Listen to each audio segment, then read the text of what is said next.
The house that was never his.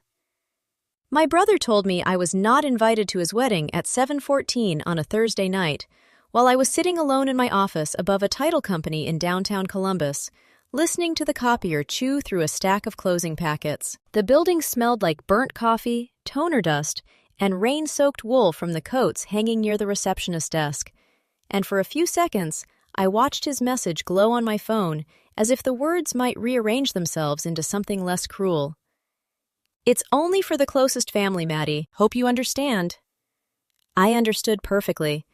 The wedding reception was being held inside the 4-bedroom colonial I had bought for him 16 months earlier. The house at 114 Maple Crest Drive had cost $572,000, cash, plus $18,430 in repairs, before the first piece of furniture ever crossed the threshold. I had paid the taxes, paid the insurance, paid the landscaper, and paid the attorney who told me to keep the deed in my name, no matter how loudly my father called it selfish.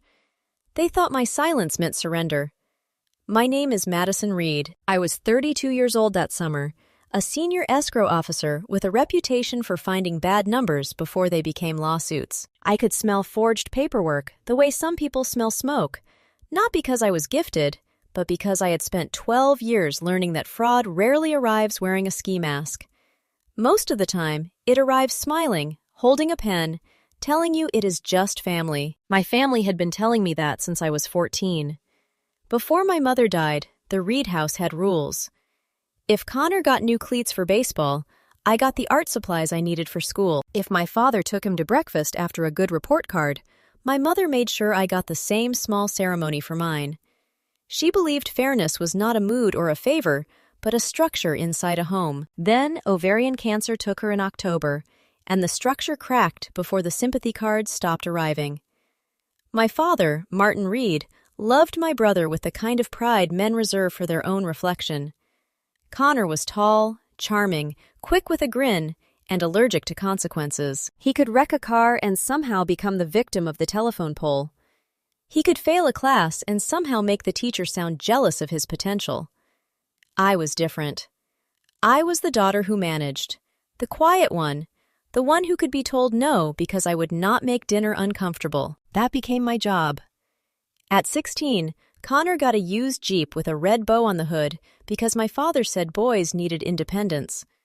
I got a bus pass with 3 weeks left on it and a lecture about gratitude. At 17, he forgot my birthday dinner because Connor had a travel tournament in Dayton, then came home with a foam cooler full of leftovers and asked why the kitchen smelled like disappointment. On graduation day, he arrived late, took one photo with me in my cap, and left early because Connor's summer league coach wanted to talk scholarships. My mother was the last witness who would have objected. Her best friend, Sophia Bennett, did what she could. Sophia owned a small accounting firm in German Village, wore dark cardigans year-round, and kept every receipt from every year of her life in labeled boxes. After my mother's funeral, she stood beside me in the church basement while relatives ate ham off paper plates and said, "Your mother asked me not to let you vanish." At the time, I thought she meant emotionally. Years later, I learned my mother had signed trust documents, medical directives, and a private letter that Sophia kept in a blue, fireproof safe. She had seen the imbalance before I did. She had known my father would mistake my endurance for lack of need. She had left me enough money to make college easier, maybe even painless, but I was too proud and too angry to touch most of it. I wanted one thing in my life that could not be dismissed as someone else's gift. So, I worked. I worked breakfast shifts at a diner off I-71, where the coffee tasted like rust, and men in orange vests called me sweetheart while leaving quarters under wet mugs. I worked evenings filing documents at a closing office, learning the difference between a warranty deed and a quitclaim deed before I was old enough to drink. I studied at midnight, slept in a room above a laundromat that shook whenever the spin cycle started, and graduated with student debt my father never once asked about. Connor got applause. I got stamina. By 26, I was making more than my father. By 29, I was the person brokers called when a title chain had missing links, when signatures looked wrong, when an investor was trying to hide a lien behind a new LLC formed 2 days ago. My office was not glamorous. Fluorescent lights, gray carpet, metal filing cabinets, and the faint smell of warm plastic from the laminator. But inside that little room, I knew exactly who I was. Outside it, my family still treated me like a utility bill. The call came on March 3rd, 2024, at 4:38 p.m. I remember because the timestamp later mattered. My father had not called me on Christmas. He had not called on my birthday. He had not called when I closed the largest commercial escrow of my career, and my name appeared in a trade newsletter he would never read. But when Connor needed something, Martin Reed suddenly remembered he had a daughter with a bank account. "Your brother needs a proper home," he said. "No hello, no how are you. He's serious about a girl from a good family. Renting makes him look unstable." The girl was Paige Whitlock, daughter of a family that owned half the old brick storefronts in Upper Arlington and behaved like that entitled them to softer chairs in heaven. Her parents were polished, generous in public, and very careful about who entered their circle. My father had spent years trying to stand close enough to people like them that some of their shine might rub off on his jacket. Connor needed a stage. I was asked to build it. A smarter woman would have laughed. A healed woman would have hung up. But there was still a child inside me who believed love might finally arrive if the offering was large enough. Maybe if I gave Connor something undeniable, my father would have to say, "Madison made this possible." Maybe a house could become proof that I belonged. That was my first mistake. The house on Maple Crest was beautiful in the way Midwestern family homes pretend not to be expensive. White trim, black shutters, oak floors, a kitchen with brass fixtures, and a backyard deep enough for string lights and summer photographs. I paid $572,000 in cash from savings and a portion of my mother's trust that Sophia insisted belonged to me. I paid another $9,800 for electrical work, $6,200 for drainage, and $2,430 for the navy front door Connor said Paige would love. But I kept the deed. Sophia sat beside me at the closing table, her reading glasses low on her nose, while Connor scrolled through his phone and my father bragged to the listing agent about how proud he was of his son. The room smelled like lemon cleaner and old paper. The notary clicked her stamp with soft, final little sounds. When she slid the deed toward me, Sophia put one finger on the signature line and whispered, "You can be generous without being stupid." I signed my own name. Connor hugged me in the driveway that evening and called me the best sister on earth. My father clapped him on the shoulder and said, "Now you look like a man ready to start a family." Paige cried when she saw the kitchen. Everyone was grateful for exactly 48 hours. Then the erasing began. First, it was small. Thanksgiving would be at Paige's parents' place because they had already ordered the turkey. Christmas morning was private because the house was still messy. My father's birthday dinner was just immediate people, which apparently meant Connor, Paige, my father, and a neighbor who golfed with them on Sundays. I told myself not to be petty. I told myself families forget things when weddings are coming. Then I drove past Maple Crest by accident. It was July 5th, 8:26 p.m., and I was returning from a showing because one of our clients had insisted on measuring a basement twice. The sun had gone orange behind the trees, and the street smelled like cut grass and charcoal smoke. As I passed the house, I saw a banner tied across the porch that read, "Congratulations on your new home." Connor stood below it flipping burgers. Paige's friends took pictures near the hydrangeas I had paid to plant. My father held a beer and laughed like the mortgage had come out of his lungs. No one had invited me. A month later, a colleague sent me a screenshot from Paige's social media. She was standing on the staircase in a cream sweater, one hand on the railing, captioned, "First quiet morning in our forever home." My father had commented, "So proud of the life you two are building." Connor had answered a college friend who asked how he managed to buy in that neighborhood so young. "Dad made it happen," he wrote. I stared until the screen went dark. Not only had Connor taken the gift, he had reassigned the sacrifice to the man who had spent half my life teaching me I ranked second. It was so complete, so casual, that I almost admired the efficiency. They had not stolen the house on paper yet. They had stolen the story. That hurt more than it should have. The wedding invitation never came.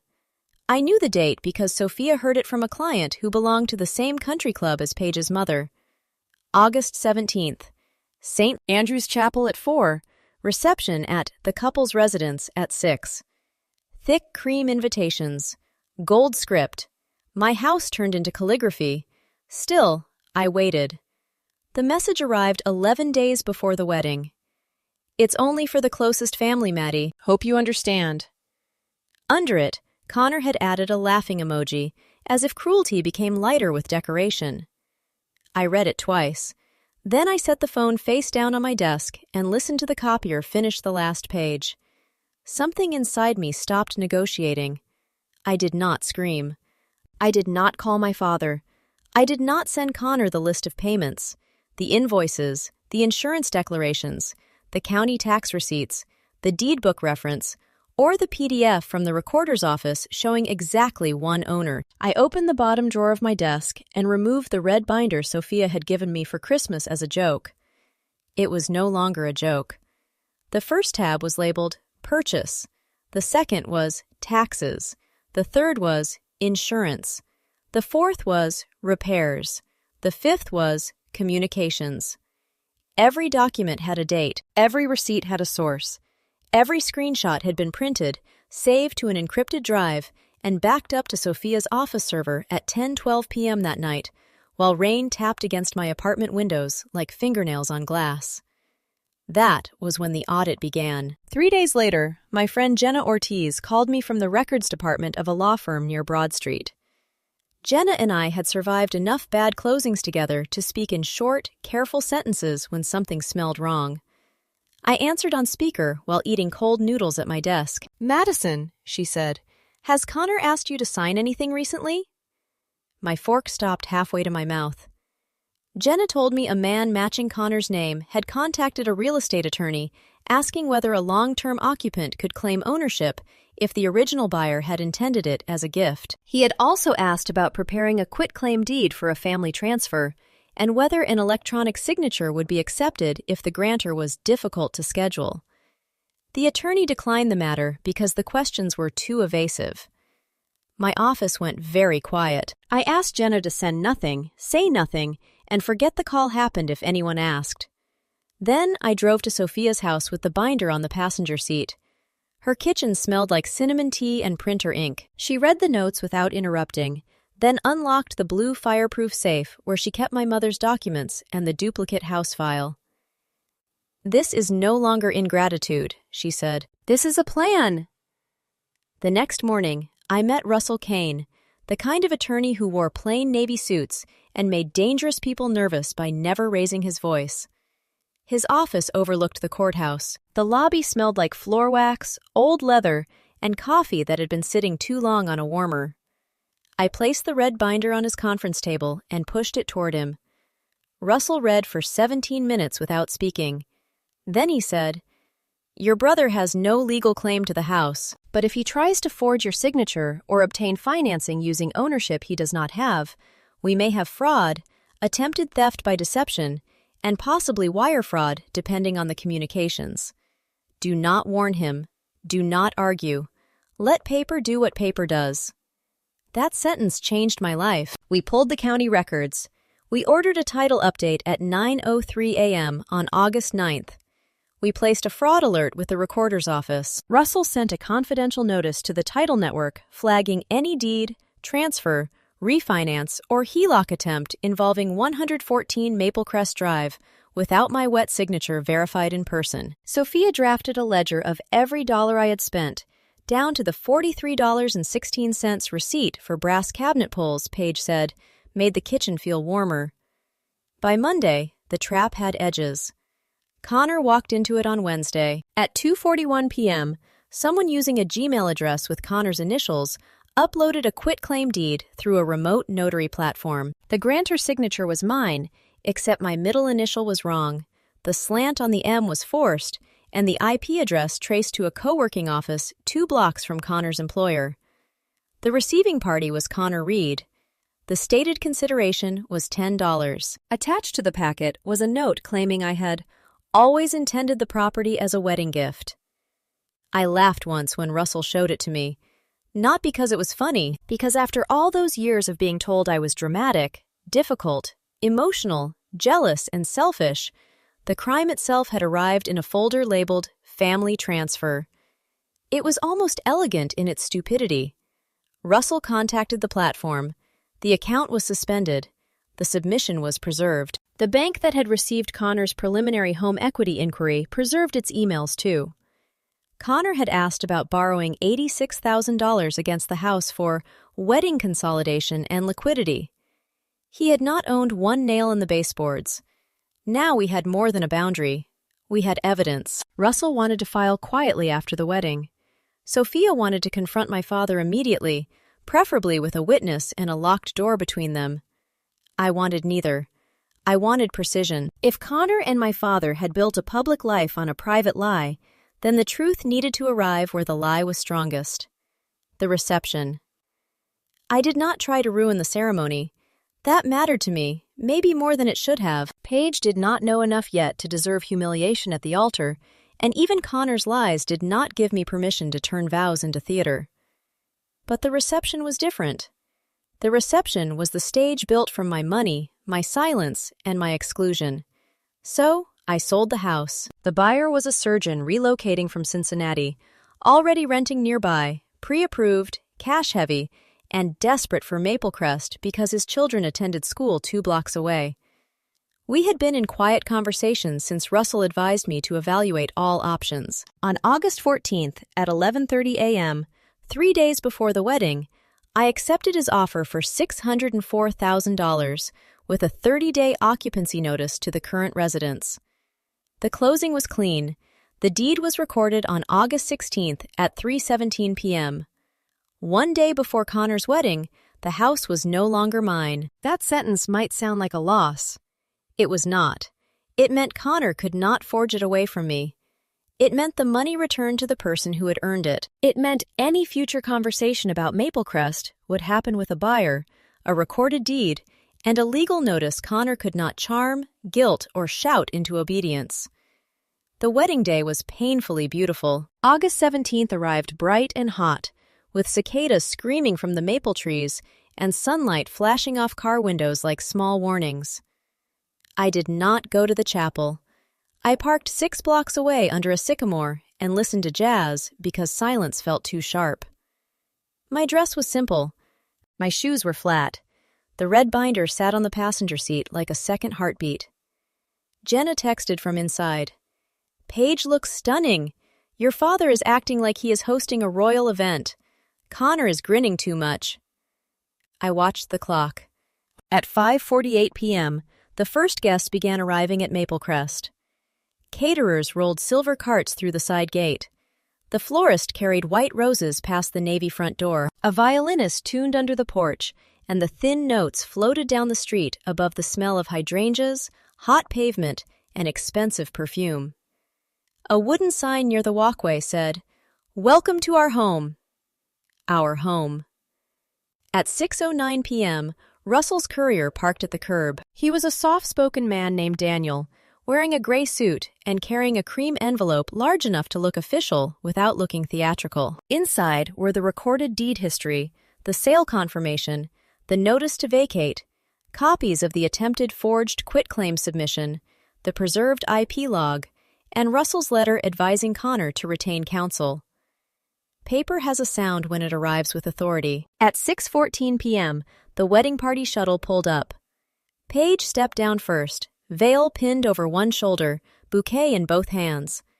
Connor followed, adjusting his cufflinks, wearing the easy smile of a man who believed the world had finally agreed to his version of events. My father stood by the front steps in a charcoal suit, cheeks flushed with pride and bourbon. Daniel approached the porch. "I have a legal packet for the occupants and parties connected to 114 Maplecrest Drive," he said. Connor tried to wave him away. "Not today, man." Paige took the envelope. That small motion did more damage than any speech I could have made. Brides are allowed to open envelopes on their wedding day. People assume paper belongs to them when they are wearing white.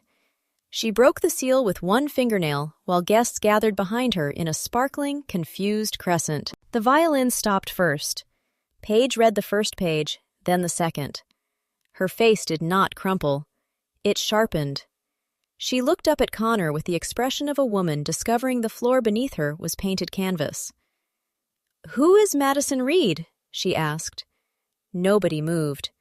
My father stepped forward. "Paige, sweetheart, this is just some legal confusion." She ignored him. "Connor, why does this deed history say Madison Reed owned this house? And why does the current notice say we have 30 days to leave?" At 6:18 p.m., from 3 blocks away, I sent the email Russell had prepared. Subject line: Maplecrest Property Records. Recipients: Connor, Paige, my father, Sophia, and Russell.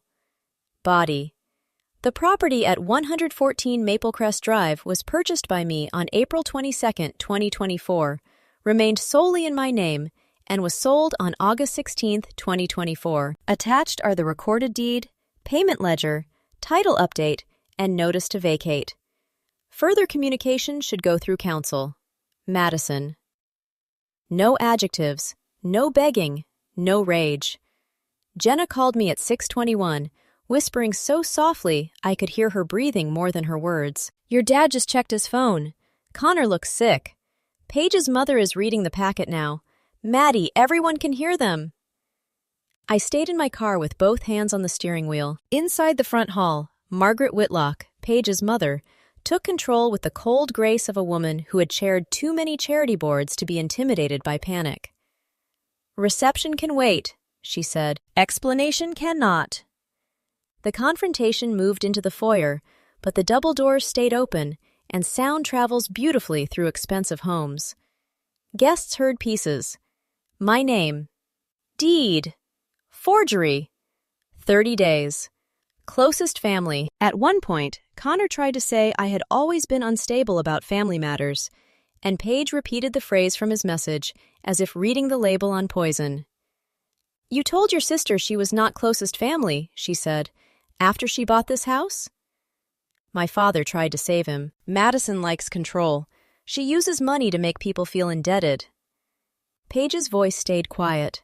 That made it worse. "No, Martin. She used paperwork. You used her." Then Margaret found the forged quitclaim exhibit. There are silences that feel empty, and there are silences that feel crowded with consequences. Jenna told me later the foyer went so still that the photographers lowered their cameras. The air smelled like roses, champagne, and the faint metallic heat of panic. Connor said, "That was just a draft." My father said, "Families handle things informally." Russell's letter, sitting open on the hall table, disagreed with both of them in 12-point Garamond. Paige asked one question. "Did you try to put her signature on this?" Connor looked at my father before he looked at his wife. That was the answer. Paige removed the wedding band he had placed on her finger less than 2 hours earlier and set it on the foyer table beside the notice to vacate. The tiny sound of metal touching wood moved through the room like a gavel. "I will not marry into fraud," she said. She did not run. She did not sob for the cameras. She turned to the guests gathered near the entrance and said, "I am sorry you were brought here under false pretenses. Please eat if you would like, but there will be no toast to a marriage built on a hidden deed, a forged document, and the exclusion of the woman who paid for this house." Disclosure is not shouting. It is execution with witnesses. My father's golf friend Walter was there because Columbus Society is a bowl too small for people who think they are important. Jenna said he stared at my father and muttered, "Rich, your daughter bought the place?" Someone else said, "And they didn't invite her?" Another guest asked whether the police were coming. The caterers froze beside trays of crab cakes. The planner removed the "Welcome to our home" sign without being asked. The image died before the party did. By 7:02 p.m., Paige's father had canceled the honeymoon suite in Santorini. By 7:19, Margaret had called their family attorney. By 7:43, Russell received a voicemail from a detective in the Financial Crimes Unit asking to preserve all documents related to the forged transfer and home equity inquiry. By 8:10, Connor had called me 9 times. My father had called 13. I answered none of them. The next morning, my father left a voicemail that began with, "How could you do this to your brother?" and ended with, "Your mother would be ashamed." I listened to it once while standing in my kitchen, barefoot, with sunlight on the tile and coffee burning in the pot because I had forgotten to turn off the warmer. Then I called him back. He answered on the first ring. "Madison, you need to fix this." "I sold my house," I said. "You destroyed his wedding." "Connor destroyed his wedding when he built it on a lie. You helped him furnish it." This family has given you everything. I looked at the red binder on my table, at the tabs, the receipts, the printed message telling me I was not closest family. "No," I said. "This family taught me to document everything." For once, he had no quick sentence. The legal part unfolded without drama, which is how the worst consequences usually arrive. The attempted deed transfer was referred for investigation. The home equity emails became part of the file because they crossed platforms, banks, and electronic communications. Connor's company did not fire him immediately. That would have been too simple. Instead, he was removed from a client-facing promotion track, then placed on leave after compliance learned he had used the co-working space connected to his employer's client portal login within 14 minutes of the forged submission. Reputations do not always explode. Sometimes they stop being invited upward. Paige filed for annulment consultations, then paused only long enough to separate her accounts and remove her name from every vendor contract connected to Connor. Her parents repaid the guests who had traveled. The country club gossip did the rest. My father lost 2 board nominations, 1 golf partner, and the warm social fog he had spent years trying to enter. People could forgive family dysfunction. They had trouble forgiving financial embarrassment with exhibits. Connor hired an attorney and threatened to sue me. Russell sent 1 letter. It contained the deed, the payment ledger, the recorded sale, the forged quitclaim packet, the IP preservation notice, and Connor's own messages referring to the wedding as closest family only. At the bottom, Russell wrote, "My client welcomes any formal claim you believe can survive documentary review." No claim arrived. 30 days after the wedding, Connor moved out of Maplecrest Drive with 2 rented trucks and no photographers. Paige did not help. My father stood on the curb with his arms crossed, staring at the navy front door like it had betrayed him personally. The new owner painted it deep red the following week. Jenna sent me a picture. I stared at it for a long time. I expected revenge to feel hot. It did not. It felt like a window opening in a room I had not realized was full of smoke. I was not happy that my brother's life had cracked. I was not proud that Paige had been hurt, but I was relieved in a way that made my hands tremble. For the first time since my mother died, I was not carrying a family system on my back and calling the weight love. That was freedom. Connor called me once more, 3 months later, from a number I did not recognize. His voice sounded smaller. He had entered a pretrial diversion program for the forged deed attempt, paid restitution for investigative costs, and lost the job he thought made him look impressive. My father had stopped answering some of his calls because men like Martin Reed do not know what to do with sons who become liabilities. "I'm sorry," Connor said. I stood in the doorway of my own house, a small brick ranch in Worthington with a front porch, old maples, and morning light in the kitchen. The deed had one name on it. Mine. "Sorry for what exactly?" I asked. He breathed in. I could hear traffic behind him, the dull rush of a road moving without him. For 10 seconds, I thought he would dodge. Then his voice broke in a way that did not ask me to rescue it. "For taking what you gave me and pretending Dad gave it. For letting you be erased. For trying to make the lie legal." It was the first honest inventory my brother had ever made. I did not forgive him that day.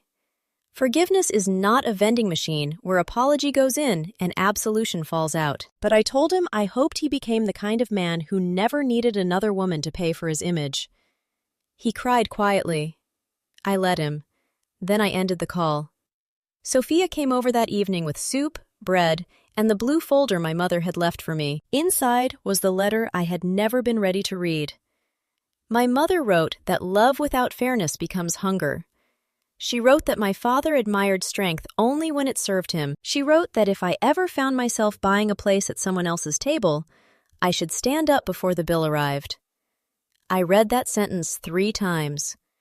With part of the money from the sale, I paid off the student loans I should never have needed. With another part, Sophia and I created the Elena Reed Fund, a small scholarship for girls who lose their mothers before adulthood and learn too early how quiet a house can become. The first check was for $10,000.